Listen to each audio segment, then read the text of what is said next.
So as I'm editing this video, I wanted to put a little context on what happened at the very beginning.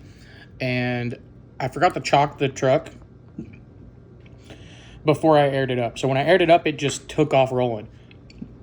And it was moving. It doesn't look like it in the video, but it was moving pretty quick to where I couldn't like walk with the air hose, and like the chuck wouldn't, I couldn't get the air chuck to come off of the valve for the air. So that's what's going on. I just wanted to clear that up before people started roasting me for whatever reason. But all right, back to it.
Slowly.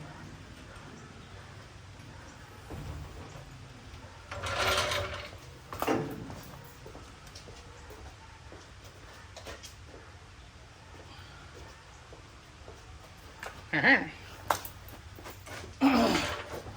is gonna work or it's not. I love doing sketchy shit. That's my.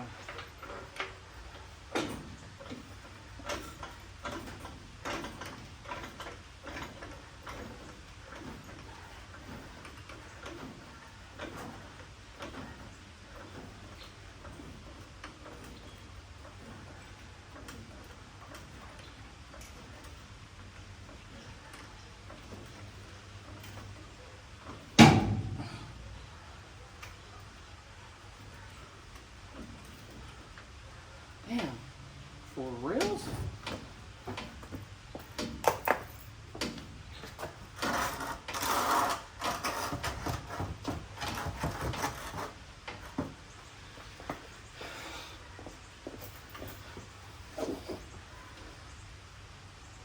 Okay, hold on.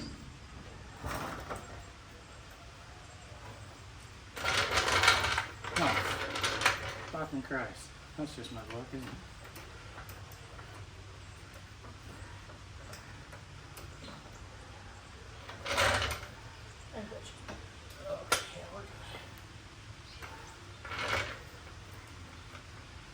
Thought I had another. Yeah. And it's already got the like stamping because I've already done this before. Just testing our ghetto.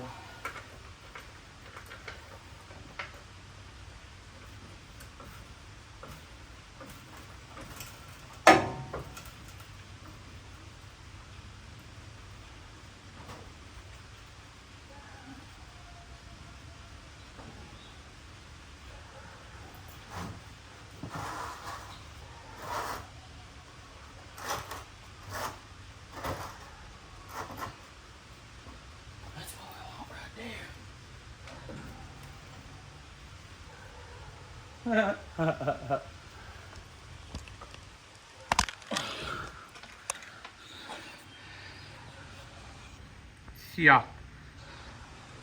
These ramps are cool if they actually, I mean, they do work how they're supposed to, but I could have built them a little bit bigger. See, like that's on there kind of crooked, and I don't like that because I'm going to be under there. So I want to do the back, but I really don't think I need to. Dang, well, that was almost freaking bad.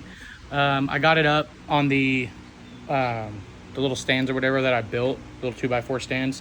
And then in the back, I do some ghetto stuff to get it up high enough to where I could put the jack stands under it because my jack just doesn't go high enough. But I got it all the way up in the air. And now I'm just kind of fitting some intercooler piping. I was going to work on the transmission cross member, but I kind of want to get all the stuff up here done, or at least mocked up to where I can get everything ready to be welded. And then I can take it over to a buddy's and we can get it all welded up and come back. And then the turbo kit will be finished. And then I can move on to wiring and fuel. So we're gonna cut this piece here, and I marked another line there. We're gonna cut them 2 spots and then see what we can get. All we're trying to do is connect here under the downpipe for the wastegate and then over to the intercooler. So let's check that out.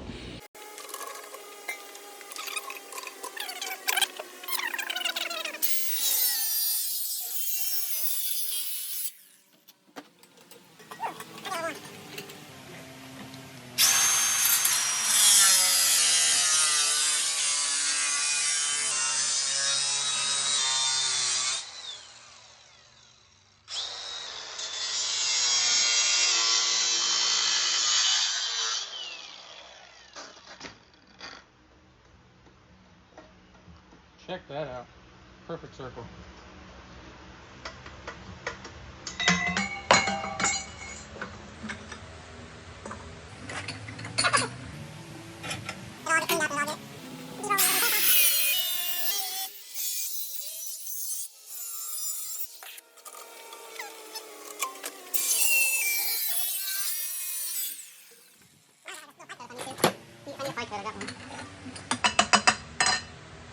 All right, now we're gonna flip this around and see what we can. See if we can figure out a way to get this mounted up over here, but I highly doubt we're gonna be able to, just because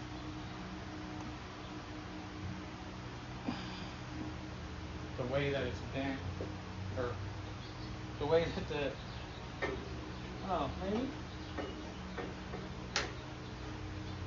Well, by golly, might be on something here.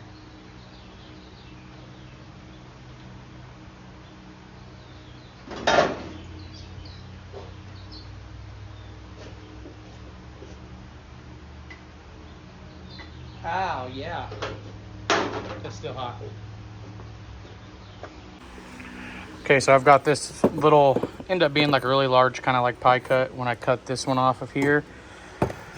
So I've got that set up now, and I moved, this piece was originally on the throttle body because it kind of just swooped in real nice, and it kind of was going to work out, but it almost works out better here.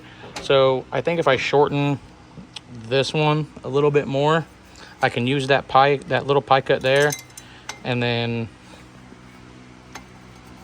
that'll fit there. So I don't have a welder, but I've got all the pieces cut to where they just need, obviously they need cleaned up, but I'll clean all the pieces up when we go to do that, and hopefully we can get this side knocked out. I'm probably going to need some more aluminum piping to do this side, but I've got a buddy where I got this stuff from. He's got tons of old piping laying around, scrap stuff. This whole turbo kit's built out of scrap pieces, so I'm not fond to it. It doesn't have to be. It's just, I mean, it's just air going through here. It's nothing fancy. So we're gonna put it together with scrap pieces because that's the cheapest way to do it. And this has obviously been one of the bigger more budget builds that I've done over the past couple years. The Civic was supposed to be a budget build, but it kind of turned into something else. But the only thing that's going to be kind of difficult is snaking some pipe through here and then down to that one where that blue tape is, getting between the exhaust and the fan. It'll fit, it's just going to be very, very tight. I'm going to run into some issues with some heat, but everything's going to get wrapped. I don't want nothing, I don't want no exposed pipe or welds or anything like that. I think everything just looks cleaner if it's all wrapped and it's all the same color. It looks all sort of symmetrical. I tried to get these to be as symmetrical as possible, but then again, these little 90, or like, yeah, I guess they're really big drawn out 90s on each side were different lengths here. So this side sticks out farther this way than this side does. So, but it's all slowly coming together. The cross member, I'm going to just have to figure something else out about that. The pieces that I had aren't going to work. Well, they will work, but it's not going to be strong. It's not going to hold anything up. It'll probably, it's just some 1 inch by 1 inch square tubing. So it's probably gonna, I don't know, probably flex or bend. I could put like gussets and stuff on it, but I really want it to be easily removable, just like any other cross member. But we'll just have to cross that bridge when we get to it, and we'll go from there. Just figured I'd give you guys another little update. I'm gonna try and post as much as I can. It's just hard to have something to film where I'm actually making progress. Like honestly, the only thing I've done is put this thing in the air and make a couple cuts on the on some piping, and that's really it. But I could start laying the harness on here. I've got a buddy who's got some stuff he's probably gonna hook me up with. I need some, if anyone has any external fuel pumps, those like Hellcat pumps people are using, one or probably two of those I would do external. If anyone has any of that stuff laying around, that's not all gummed up, it's not in bad shape or anything like that. It's same thing with filters. I need a couple filters as well, as well as with some AN line, some PTFE fuel hose, anything that can run E85 through it, because this deal will be on E85. So we'll just we'll do that. I like getting stuff, I like repurposing stuff, so buying certain stuff new is always good, but if I can get a good deal on something that's used that works just fine without any problems, then I will definitely go that route. So I just figured I'd give you guys a little update. The interior, I told the guy here in town to kind of just take your time. I really don't need it till September. I just dropped it off with him just because if I didn't drop it off with him, I probably would have forgot it, and it probably would have never got done. So whenever that's done, all I gotta do is go get it. And then we're gonna make a trip up to LMC. They're only about an hour or 2 hours away, so 4-hour round trip. I'll just go and buy all the new A-pillar stuff and all the trim.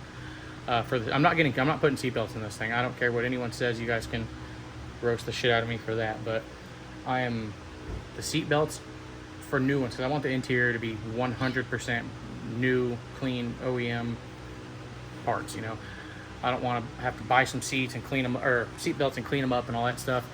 I want brand new seatbelts, and they are really proud of the seatbelts. So we will just cross that bridge when we get to it as well. Seatbelts are going to probably be the last thing I buy for this truck. So we'll just play that out. You'll probably come along to the trip with us. I'll have to find a buddy because I'm not taking the Suburban up there. I'll have to find a buddy that's got a vehicle that's better on gas than the truck, because it gets about 8 to 11 miles per gallon. So we're not taking that 4-hour round trip, 8 miles a gallon. Thing only goes probably like 60 anyway. It's just got a 350 in it, and it's real slow. So we're not taking that. We'll just figure something out on the trip to Kansas. And then I don't know, that's going to be like down the road, probably a handful of months later anyway. So I have till September, so I actually don't have that much long. Don't have that much longer. So alrighty. Well, you guys, thanks for watching, and tune back in on the next one. See ya.